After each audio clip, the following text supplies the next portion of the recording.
खबरों में आगे बढ़ते हैं, जहां Bhopal chamber of commerce and industries ने भोपाल के प्रमुख मार्गों पर मिक्स लैंड यूज लागू किए जाने की मांग की है। दरअसल चैंबर ऑफ कॉमर्स ने कदम इसीलिए उठाया क्योंकि हाल ही में भोपाल नगर निगम ने आवासीय परिसरों में संचालित व्यावसायिक गतिविधियों के विरुद्ध 400 से अधिक नोटिस जारी कर दिए थे।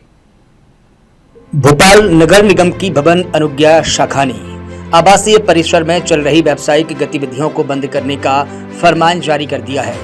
नगर निगम द्वारा जारी किए गए नोटिस में 10 दिनों के अंदर अपनी व्यावसायिक गतिविधियां बंद करने अथवा उन्हें पूर्णतः आवासीय स्वरूप में परिवर्तित करने के निर्देश दिए गए हैं। Bhopal chamber of commerce and industries के अध्यक्ष गोविंद गोयल का कहना है कि नगर निगम का यह निर्णय हजारों व्यापारियों और उनसे जुड़े लाखों लोगों की आजीविका को प्रत्यक्ष रूप से प्रभावित करेगा। क्योंकि यदि 437 लोगों को जा चुके 30,000 को और जाएंगे, तो यदि सब व्यवसाय अपना बंद करेंगे तो क्या आसान बात है। और सरकार ने तो उन्हें बिजली कमर्शियल दी, उनको आपका लाइसेंस दिए, सरकार ने जीएसटी नंबर दिया।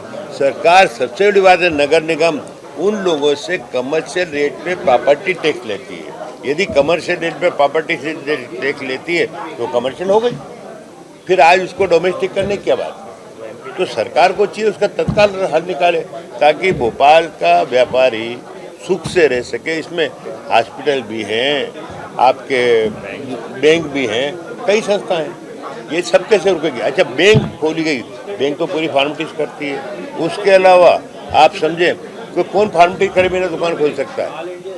और लोगों ने बैंकों से लोन लिया, बैंक भी लोन देती तो फॉर्मेलिटीज करके देती है ना। दरअसल भोपाल के मास्टर प्लान का अंतिम प्रकाशन वर्ष 2005 में हुआ था। तब से लेकर अब तक केवल नए मास्टर प्लान का इंतजार किया जा रहा है और ऐसे में इस बीच हुए डेवलपमेंट में अरेरा कॉलोनी, 10 नंबर मार्केट, बाबड़िया कला, रोहित नगर समेत भोपाल के तमाम इलाकों में मुख्य मार्ग पर बड़ी बड़ी बिल्डिंग बन गई हैं। इनमें व्यावसायिक गतिविधियां संचालित की जा रही है, जबकि लैंड यूज के लिहाज से यह आवासीय है। उल्लेखनीय बात यह भी है कि इन तमाम व्यावसायिक गतिविधियों के लिए बिजली विभाग द्वारा कमर्शियल मीटर दिया गया है। संचालित फर्म, कंपनी, दुकान, शोरूम को जीएसटी भी अलॉट है और नगर निगम को कमर्शियल रेट से टैक्स भी दिया जा रहा है। इसके बावजूद भी यह आवासीय श्रेणी में ही आते हैं। यह बात व्यापारियों के लिए गले की हड्डी बन गई है। सबसे बड़ा संकट जो है कारोबार ही बंद हो जाएगा। वो कारोबार बंद हो जाएगा तो क्या करेंगे।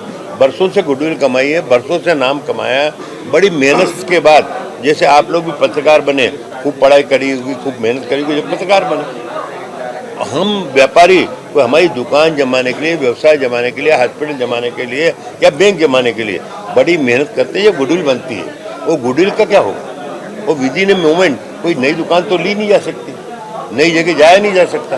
और सबसे बड़ी बात है, मास्टर प्लान बनानी, इसलिए अभी भी जगह की कमी है। इसलिए मास्टर प्लान कब बने, वो बन जाए तो बहुत अच्छी बात है, और बनने उसके पहले रास्ता लग जाए।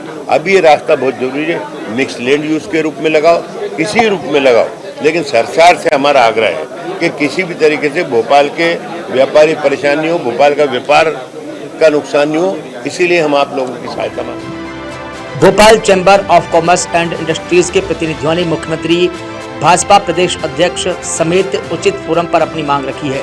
मीडिया से बातचीत में गोविंद गोयल कहते हैं कि अगर समाधान निकलते नहीं दिखता तो सभी व्यापारियों को एकत्रित किया जाएगा और उनकी मंशा के अनुरूप आगे कदम उठाया जाएगा।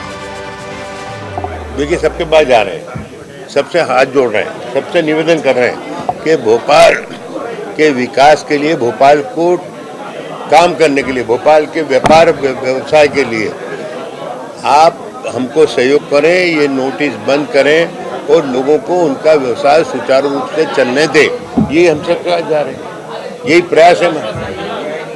आश्वासन तो नेतागिरी में मिल जाता, हो जाए तो अच्छा रहेगा। हम आपसे आश्वासन चाहते हैं, आप लोग हमारा सहयोग करो और व्यापारियों की समस्याओं का निराकरण करो। आगे की रणनीति सीधी सी बात है, यदि सरकार करती है तो बहुत अच्छी बात है, हम सरकार का स्वागत करेंगे। और नहीं हुआ तो हम भोपाल के जितने व्यापारिक संस्था, व्यावसायिक संस्था है, सबको इकट्ठा करेंगे, सबसे मिलजुल के चर्चा करके उनके हिसाब से सब मिलकर रणनीति बनाएंगे ताकि व्यापारी एकता दिखे, व्यापारी ताकत दिखे और व्यापारियों की लड़ाई में चैम्बर सबके साथ दिखे। ये हमारी इच्छा है।